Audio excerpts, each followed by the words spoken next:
Esto lo que provoca ese balance, digamos, la intervención en el balance de energía, que se vaya transmitiendo ese calor o esa energía, ¿sí? Se vaya distribuyendo en el planeta de tal forma que no tengamos tanta temperaturas bajas ni temperaturas tan altas, ¿sí? Esa es una importancia que tiene desde el punto de vista meteorológico. También hemos visto que tiene una importancia desde el punto de vista agronómico. Para medir las variables eh, que están relacionadas con el contenido del vapor de agua, tenemos instrumentos que lo miden en forma indirecta, tanto el ciclómetro como el termohigrógrafo. Lo miden en forma indirecta. ¿Cuáles son las variables? La tensión de vapor actual, la tensión de vapor de saturación, que esa está estipulada directamente, que para cada temperatura teníamos una cierta cantidad de vapor de agua ya fijada a través de experimentos. Otro elemento, digamos, que teníamos, u otra variable que surge de todo esto es el déficit de saturación, la humedad relativa, que es la más famosa, y el punto de rocío.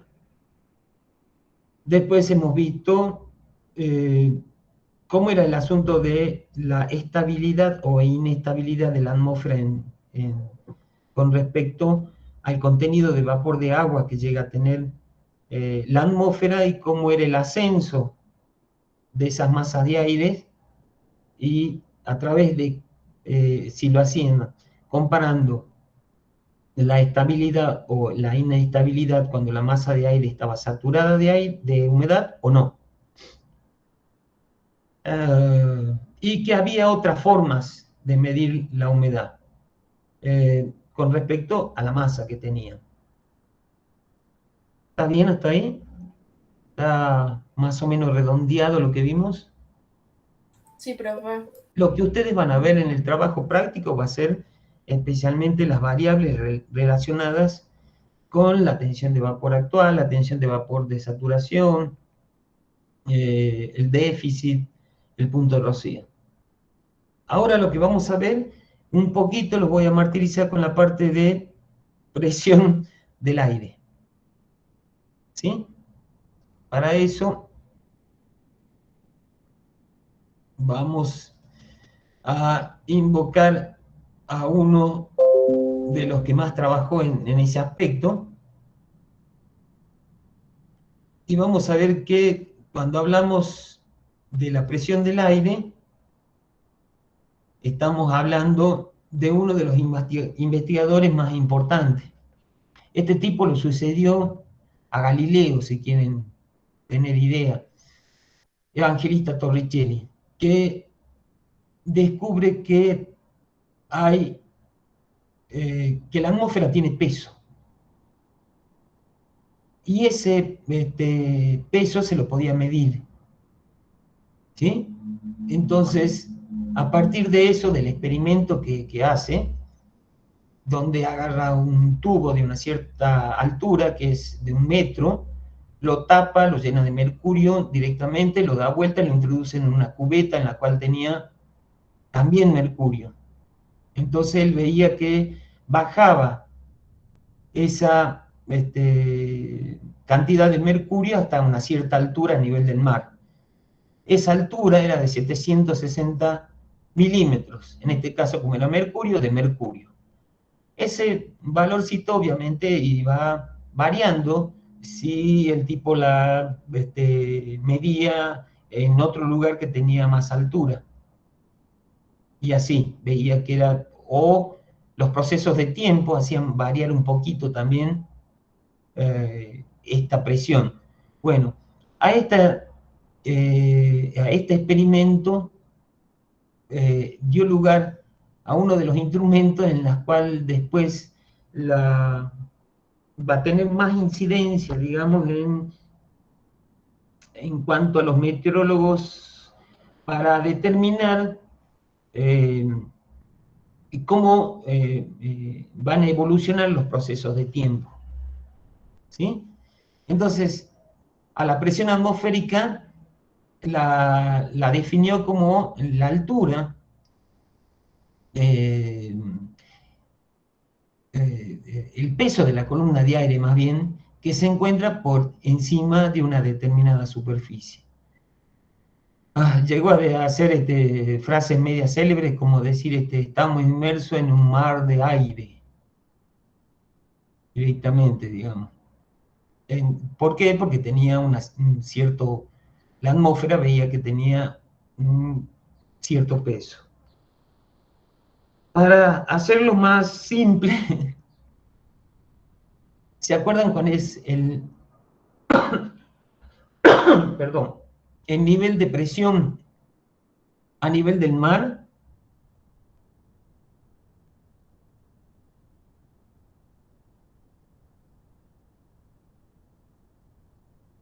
Que siempre dice la tele. ¿Cuál es la presión normal a partir de la cual se empieza a comparar todo?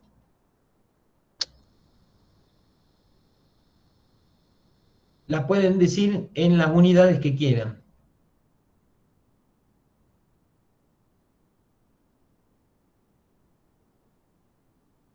Chicos, en la tele lo pasan todos los días.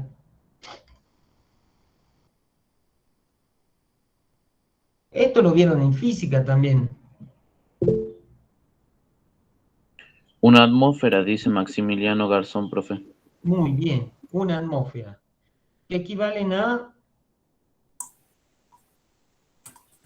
¿A lo del mercurio, profe, se refiere? 760 milímetros. 760 milímetros de mercurio. Muy bien. Pero hay ahora una unidad que ya enseguida se van a acordar, que es la que se está utilizando actualmente. ¿Sí? Acá tenemos que en un principio la han empezado a utilizar en el sistema CGS, que al principio eran milímetros de mercurio, pero antes del milímetro de mercurio se las medía en Tor, por Torricelli justamente, ¿no? Y después se la nombró en este sistema como milibar, que es la milésima del bar. Posteriormente se la modificó al sistema internacional y de ahí en más nosotros la conocemos como hectopascales. Hectopascales. ¿Sí? No me digan como me dijeron una vez Héctor Pascale, que no es Héctor Pascale, es hectopascales. ¿Está bien? Y aquí están las equivalencias de una atmósfera a 760 milímetros de mercurio, a milibares, que es 1013, y de ahora en más, ustedes la van a nombrar así. La presión normal es esta. Normal porque está condicionada, que está realizada a nivel del mar. ¿Sí? Ahora, existe una variación de la presión que está dada a nivel diario, a nivel anual. Hay otra variación que no es periódica, ¿sí? Y la vamos a ver. La primera variación es la variación horaria. La variación horaria, miren, tiene esta forma. Y uno dice, ¿qué es lo que pasa? En este caso hemos medido, es un promedio de la variación de la presión en forma horaria. Y vamos a ver que tiene esto que le llaman marea barométrica. Y no sigue los procesos de temperatura. Entonces tenemos acá un proceso que le llaman el proceso más bien diurno, ¿sí? Que los valores tanto de la máxima presión como de la mínima presión son mayores a otros procesos que se producen después. ¿Sí? A esta variación se le atribuyen dos cosas. Esto es lo único que quiero que sepan. A la variación de la temperatura y a la acción de la gravedad, tanto de la Luna como del Sol. ¿sí? A la marea barométrica se le atribuyen solamente procesos de temperatura y de acción de la gravedad, de la Luna como del Sol.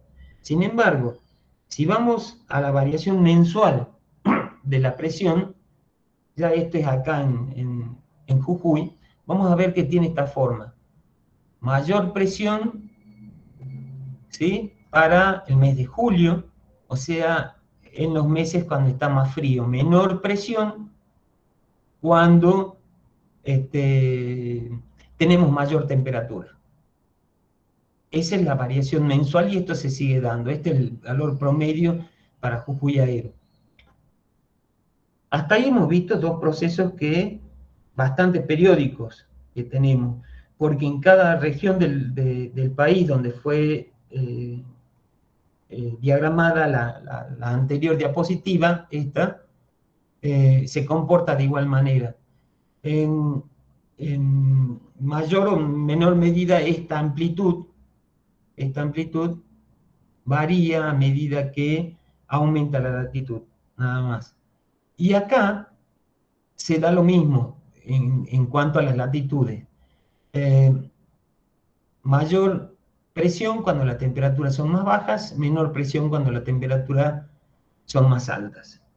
Sin embargo, existe también una distribución vertical de la presión.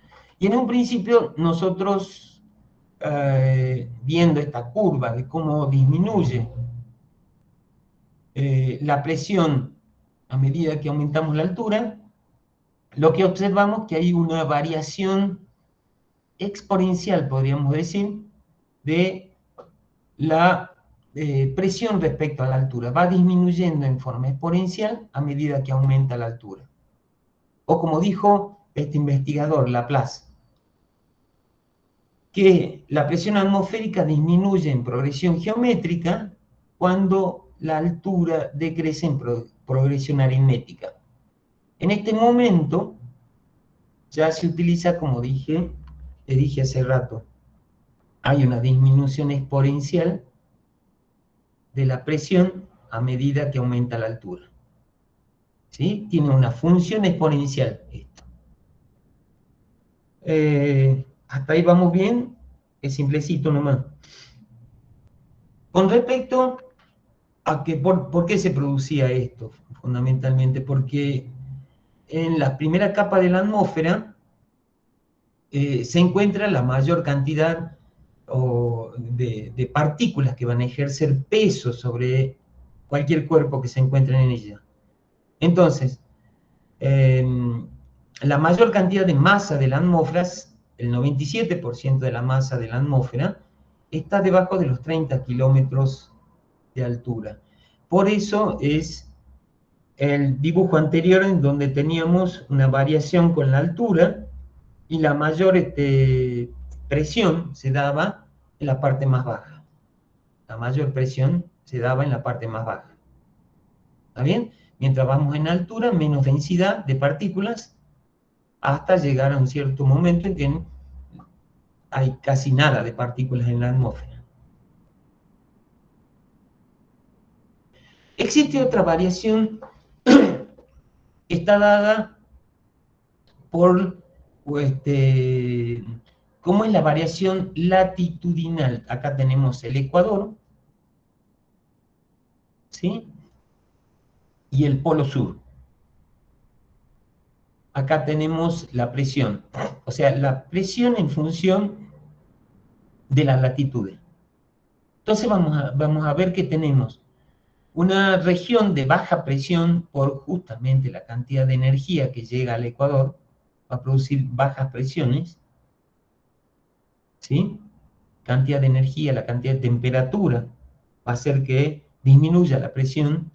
Otro lugar donde existe una alta presión es alrededor de los 30 de latitud en casi todo el planeta. ¿Sí? A este lugar se caracteriza más bien porque no existe nubosidad. La relación de la alta presión con la nubosidad es que es justamente la inversa, no hay casi nubosidad con la alta presión. Y ahora vamos a ver por qué. Otro lugar donde la presión es mucho más baja es alrededor de los 60 de latitud, ¿sí? Y se presentan presiones muy bajas, y por último tenemos las altas polares. Entonces, resumiendo, podemos decir dos regiones donde vamos a tener altas presiones, los polos, los 30, y dos regiones de baja presión, los 60 y el Ecuador, o los 0 de latitud. También existe una variación irregular de la presión. Esa variación irregular de la presión está dada por masas de aire que provienen de distintos lugares y, dadas sus características físicas, cambian las condiciones que tiene una determinada localidad. Por ejemplo, hay una localidad que se encuentra acá, ¿no? Y que está bajo condiciones de aire caliente, húmedo, alta temperatura, y en un momento hay un avance de aire frío, lo habrán escuchado alguna vez, ¿sí? Va a haber un aire polar que va a ingresar y que va a producir una serie de condiciones que va a cambiar la temperatura del lugar.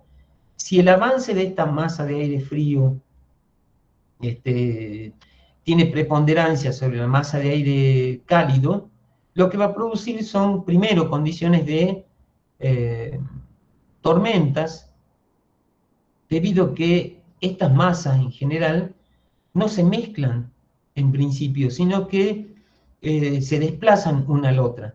Y si esto avanza, va a cambiar la condición de esta localidad que hice el puntito, o traté de hacer el puntito aquí. ¿Se entendió?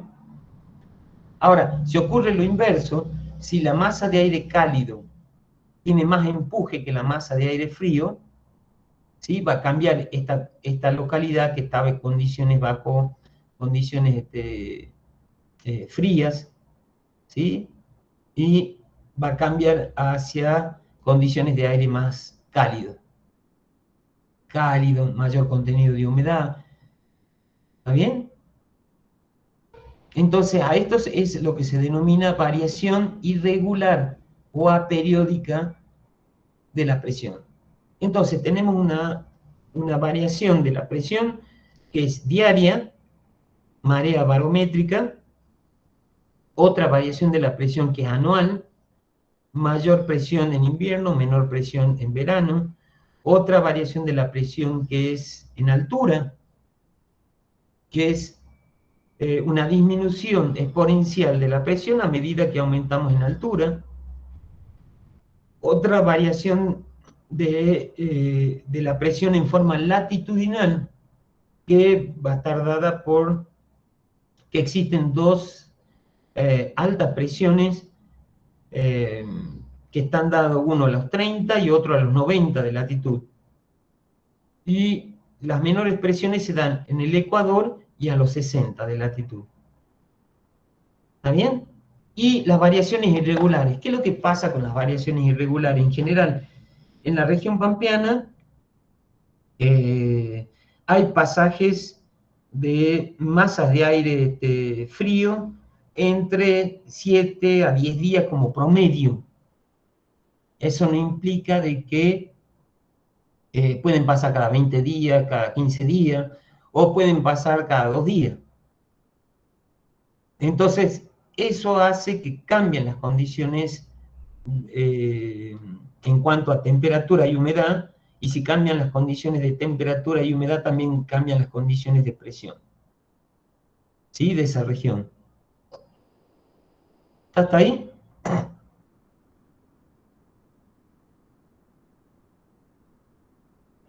¿Sí? Sí, profe. Bueno. Profe, Inge, cuando llega un frente frío que avanza sobre un frente cálido, el tipo de precipitación que produce es mayor, es de mayor pluviometría, por lo que se ve en el gráfico, más intensa la lluvia. Claro. ¿De qué forma?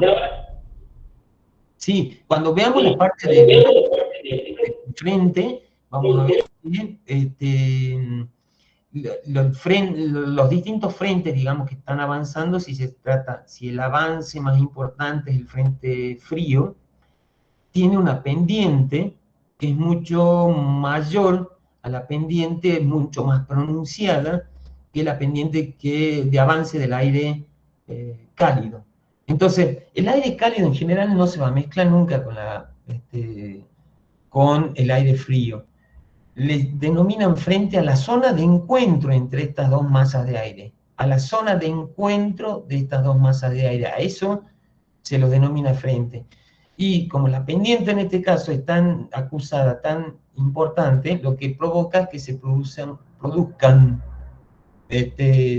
nubes verticales, ¿sí? Que después vamos a ver que se llaman cúmulos nimbus en general, o altos cúmulos, y van a producir tormentas tan asociadas más bien a tormentas, donde especialmente se producen con todo, altas precipitaciones, truenos, rayos, etc. Mientras cuando se produce el avance de el empuje mayor en el caso del aire cálido, la masa de aire, digamos, sobre el frente frío, lo que provocan son otro tipo de nubosidad, ¿sí? Que provocan más bien llovizna, más que nada, ¿sí? Y prevalece el aire cálido. Profe, perdón. ¿Y para que se produzca tornado, qué condiciones debería darse? Para que se produzcan tornados, en general se producen centros de baja presiones muy altas y está relacionado con un alto calentamiento del suelo. En general, sí se pueden producir por el encuentro de masas de aire también, pero van a ser como por ejemplo los ciclones tropicales, ¿sí? Esos son centros de baja presión. Ahora, cuando el tornado es más chiquito, también es un centro un centro de baja presión, ¿sí? Y simplemente hay turbulencia, significa que hay movimiento tanto vertical como horizontal, y lo que se produce es mezcla, ahí se está mezclando el aire, ¿sí? Y es un centro de baja presión. Pero fundamentalmente se está dando por un calentamiento inusual. Ustedes vieron o habrán sentido en la tele que se están produciendo tornados o esos centros ciclónicos, ¿cómo era que se llamaba el último? El Ida. ¿Ida? Sí, el huracán Ida. Claro. Aida. O Aida. Aida en inglés. Sí. Y se produce por unas mayor calentamiento del agua del mar, ¿sí? Y cada vez más frecuente. Eso es lo que están hablando, de lo que está sucediendo en este momento, ¿sí? Eso es lo que le llaman también, está dentro de lo que se le llama el cambio climático. También en el caso del tornado son centros de baja presión. Uno que pueden ser en escala mucho más chica y el otro que es en escala mucho más grande. Esos centros ciclónicos, esos huracanes que son tremendos, ¿sí? Todos son centros de baja presión. La escala en este caso de calentamiento es menor, ¿sí? Tornado es cuando está en la tierra y huracán cuando está en el océano, ¿no? Es que lo que pasa que a veces lo podemos ver, sí, le llaman trombas marinas también, si querés. Y sigue siendo un tornado, digamos, ¿no? En general.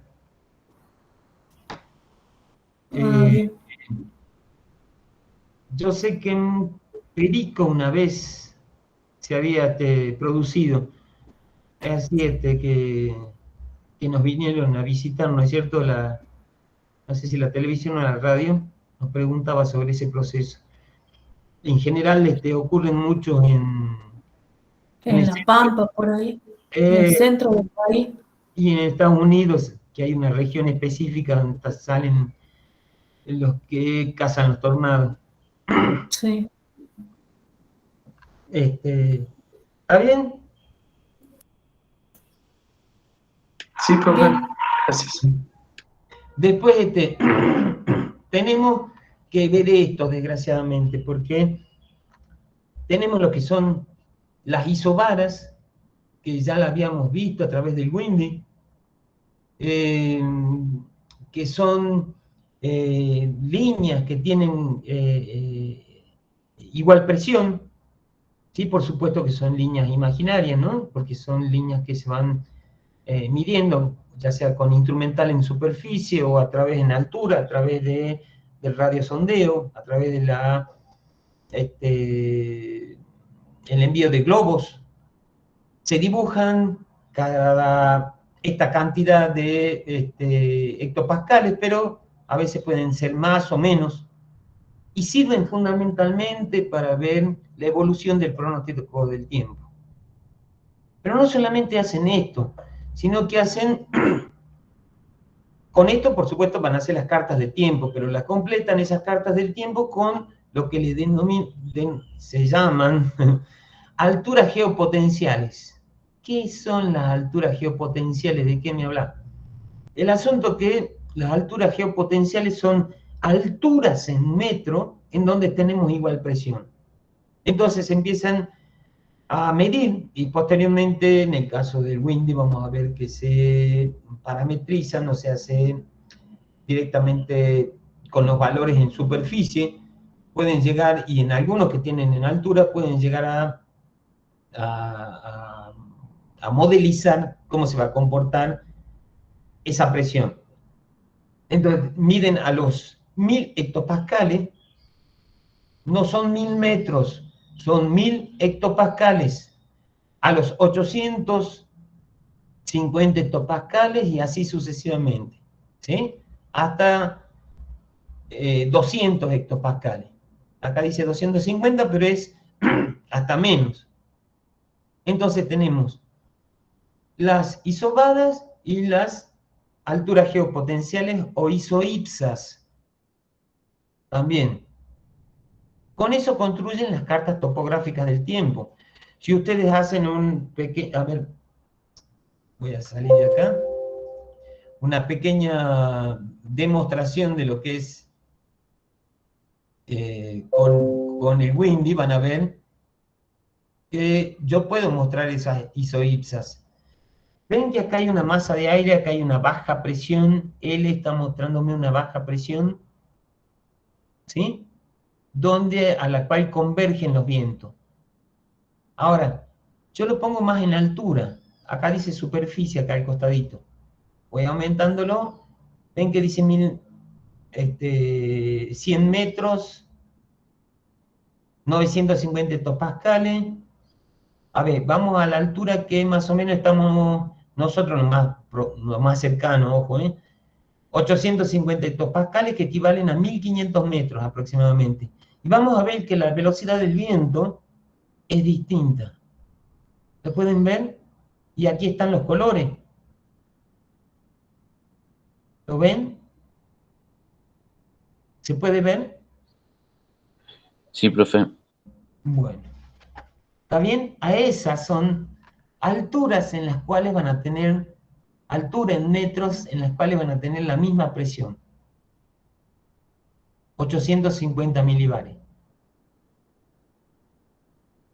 Ahora, siguiendo con lo que estábamos viendo. Las cartas de altura, por ejemplo, acá gráfico, para mostrarles, digamos, las cartas de tiempo, van a ver las isobaras, que son esas líneas que recién veían en el Windy, estas líneas que miden igual presión. Acá tenemos un centro de alta presión, y acá tenemos un centro de baja presión, acá tenemos otro centro parecido, ¿ve? El que vimos en el Windy de baja presión, y un gradiente bárico. O sea, la diferencia, ¿sí?, en distancia y de presión respecto a 2 isobaras, 2, 3 isobaras, ¿sí? Y van a ver que si, como en este caso, hay mayor distancia entre las isobaras que en este caso, el gradiente bárico acá es mucho mayor y la velocidad del viento me está indicando que es mucho mayor que en este caso, o que acá. ¿Está? Entonces, con eso se van haciendo las cartas estas que se llaman cartas meteorológicas que le había hablado, y acá podemos determinar, bueno, cómo es el gradiente bárico acá. Miren, altísimo. Tenemos unos vientos fuertes al sur del país, ¿sí? Y se dibujan los frentes que observan los meteorólogos. En este momento se lo hace en forma automática, se lo hace a través de programas especiales que ellos tienen, y los frentes fríos, como ustedes lo ven acá, lo marcan en colores azules, con triangulitos, pequeños triangulitos. Todo lo distinto es el frente cálido, está ejemplificado en rojo, ¿sí? Y van a ver que en este caso solamente tenemos frente cálido, acá un pedacito nomás. Con respecto a las isoipsas que les decía hace rato, son las cartas que van a determinar, bueno, qué altura tiene la presión de 250 milibares, la de 500, la de 700, la de 800, la de superficie. Y ahí salen los mapas, ya sea de la altura de una determinada capa, acá en este caso de los 500 milibares, o la diferencia de altura, que es lo que más ven para poder predecir el tiempo, ¿sí? Acá en este caso es la altura de una de las capas de la atmósfera. Y estas son las alturas que aproximadamente, o sea, 850 milibares es donde nos encontramos aproximadamente nosotros, equivalen a 1500 metros. Aproximadamente, esta es la media. 700 milibares a 3000 metros y así. No nos vamos a aprender todo esto porque es imposible, ¿sí? Y lo van a utilizar para saber la evolución del tiempo. Esto es más o menos la representación. Perdón, ingeniero, no vamos a tomar entonces las alturas geopotenciales en los parciales para que se despierten los estudiantes. A ver si no grabé eso, Luquita, que dije. Bueno, acá en este caso van a ver que cuando se habla de altura geopotencial, se está diciendo si es alta el valor que tiene en metros la presión de 500 milibares, significa que el aire está mucho más caliente. Por lo tanto, ¿qué es lo que va a pasar? Se va a elevar mucho más, ¿sí? Y lo que estudian los meteorólogos es esta relación entre dos isoipsas. Dos isoipsas. ¿Está bien? Para determinar cómo se va a comportar acá la atmósfera. Donde hace frío, la isoipsa seguramente va a ser menor a donde hace calor. Es para contarle cómo son las alturas geopotenciales. En este caso, isoipsa. Ahora, ¿qué hora es, perdón? 11:55. Son las 11:55. Bueno, quedan 5 minutos, le explico esto nomás. Tenemos los centros de presión, ¿sí? Y con los centros de presión, y ya vamos a ir repasando todos los días esto, viéndolo en el mapa del Windy o el que sea, tenemos centros de baja presión que tienen la característica de que absorben los vientos en superficie y los elevan. Si los elevan los vientos, obviamente que el vapor de agua que contengan estos vientos en superficie se van a enfriar, se van a condensar y están asociados a distintos tipos de nubosidad. ¿sí? Entonces, en superficie se produce convergencia de aire y en altura se produce divergencia de aire. Y están asociados a nubosidad, ¿se acuerdan? Mientras que los centros de alta presión, todo lo contrario, son divergentes en superficie y traen los vientos de altura, ¿sí? Y los llegan a dispersar en superficie.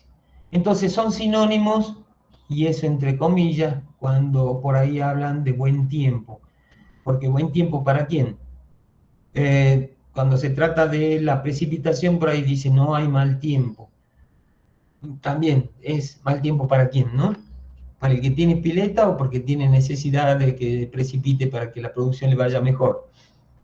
Entonces, por ahí, por eso reniego tanto cuando dicen buen tiempo o mal tiempo, de acuerdo a que si está precipitando o no. Los centros anticiclónicos en general tienen la característica de que el movimiento de las masas de aires es en forma antihoraria. Entonces, un centro de alta presión es un anticiclón y es antihorario. ¿Se dan cuenta cómo pueden, para que lo tengan en cuenta, ¿no? Anticiclón, alta presión, antihorario.